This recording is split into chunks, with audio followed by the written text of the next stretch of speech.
Hello and welcome to another episode of Mapbooks. I'm Mats and this is Robert. Hello.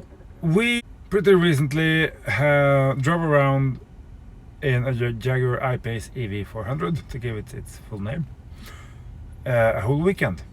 And given that I normally drive a Tesla Model 3, long range, all-wheel drive, and the 3 and the Jag sort of is the two most sporty cars, electric cars at least, out there, I thought, why not make a comparison, sort of. I know there's different price points and everything, but still, they're not quite as dissimilar as, well, they are, but in some ways they're not. The seats in the Jag are fantastic. They're sculpted in a way that you never get tired of them, ever. And they just, of course, if you're very big, you probably will find them uncomfortable because they'll be a little bit narrow, even though they aren't really. The sound system, this was the full Fat Meridian surround system. Tesla makes good stereos, very good. But we're now in Meridian Burmeister Mark Levinson land, and just ahead and a class or two above, really.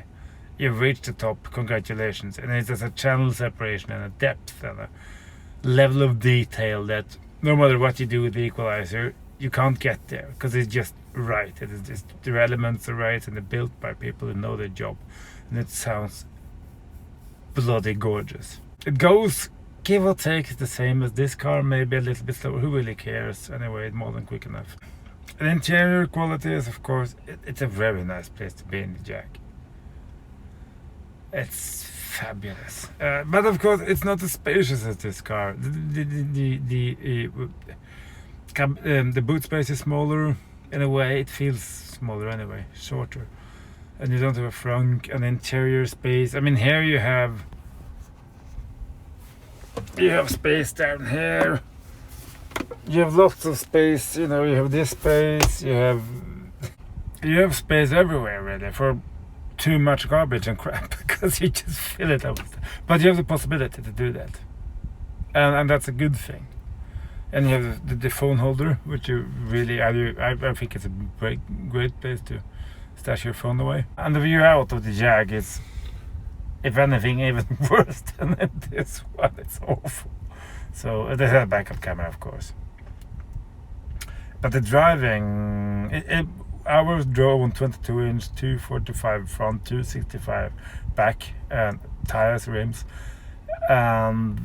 With their suspension, it's extremely well judged.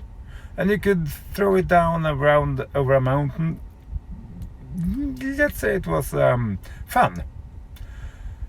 So, could you do the same thing in a big Audi or the... Yeah, I'm sure you could, but it's not really made for that. The Audi and the Jag, not the Jag, the Audi and America are made to be very comfortable. That's what they do best. Do I miss suspension on the 3? Of course I do. I've always said that if this one had air suspension, it would almost be perfect, because then you could choose, you know? So what do you think?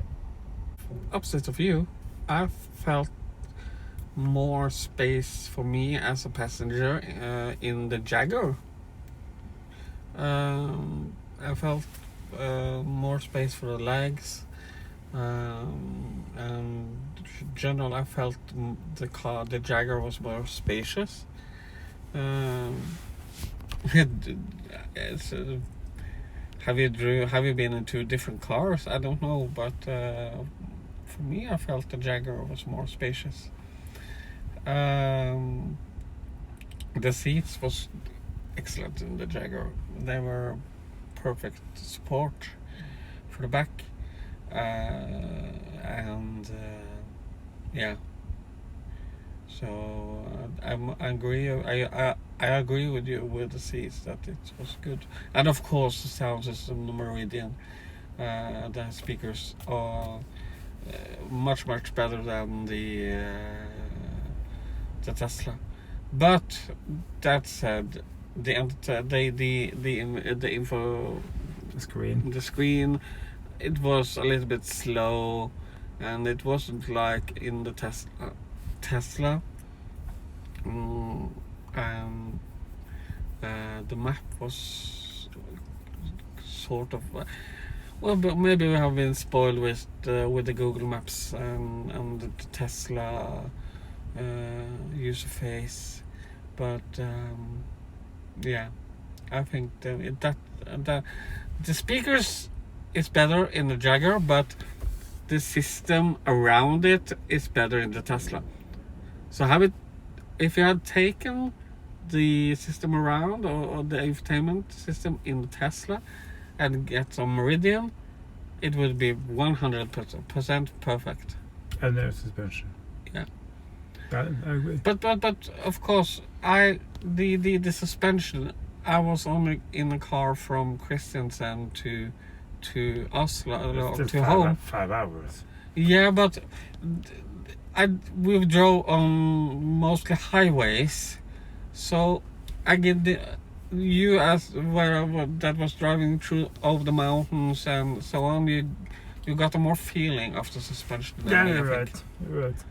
So, but of course, I would, if I was given a Jaguar I-Pace, I wouldn't say no. So was it a big letdown to get back in the Model 3? No, of course not. The Model 3 is the car we use every day. Doesn't it feel cheap? Doesn't the materials in the interior feel like crap and the seats are too stupid? And oh my god, there's plastic in the interior. Oh my god. I'm used to be in this car, so it's not terrible, but it wasn't terrible to going back to the Tesla, but things were better with the seats and the sound system and so on in the Jaguar. But we came back and almost immediately got into the Jaguar Tesla, sorry. But I don't complain. I'm just joking. The Tesla is nice. The Tesla is a good car. It's still our little blue lightning. When I got back into it, it didn't feel like a letdown. It didn't feel, oh my god, I'm in this crap interior Tesla. It isn't. It's different. So people ask me, oh, is the Jag better? Is it worth it? Is it worth $20,000 more? This is the price difference here, give or take. No. Well, I shouldn't say no. I should say it depends on what you want. The pros of the Tesla, it goes faster. Well, it goes longer anyway. The range is supreme. It charges much faster. Is the seats worse? They're not quite as supportive, but they're softer in a way. They're more spongy, more like a marshmallow. Is the stereo was good? No, but you know, it's not bad. It's just not as good. So yeah, now it feels a little bit flat, but I will get accustomed to it again. But I must say that I love sitting in this car. You have the light from above, and you have this huge widescreen view out the car. And then the steering in this car is fantastic. I've driven. The steering in the Jag was good as well, but I think this is even better, sort of. So that's just a compliment to how Tesla built this car. Could have so easily fallen to shambles and fallen apart when they got back to it again. You feel, oh my god, this is. You could see all the differences in quality and all the.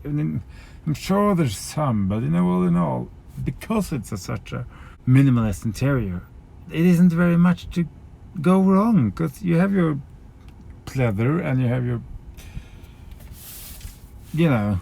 white plastic across it just looks good, and then most materials you touch they're good. They're not perfect, I'm sure, but they're more than good enough.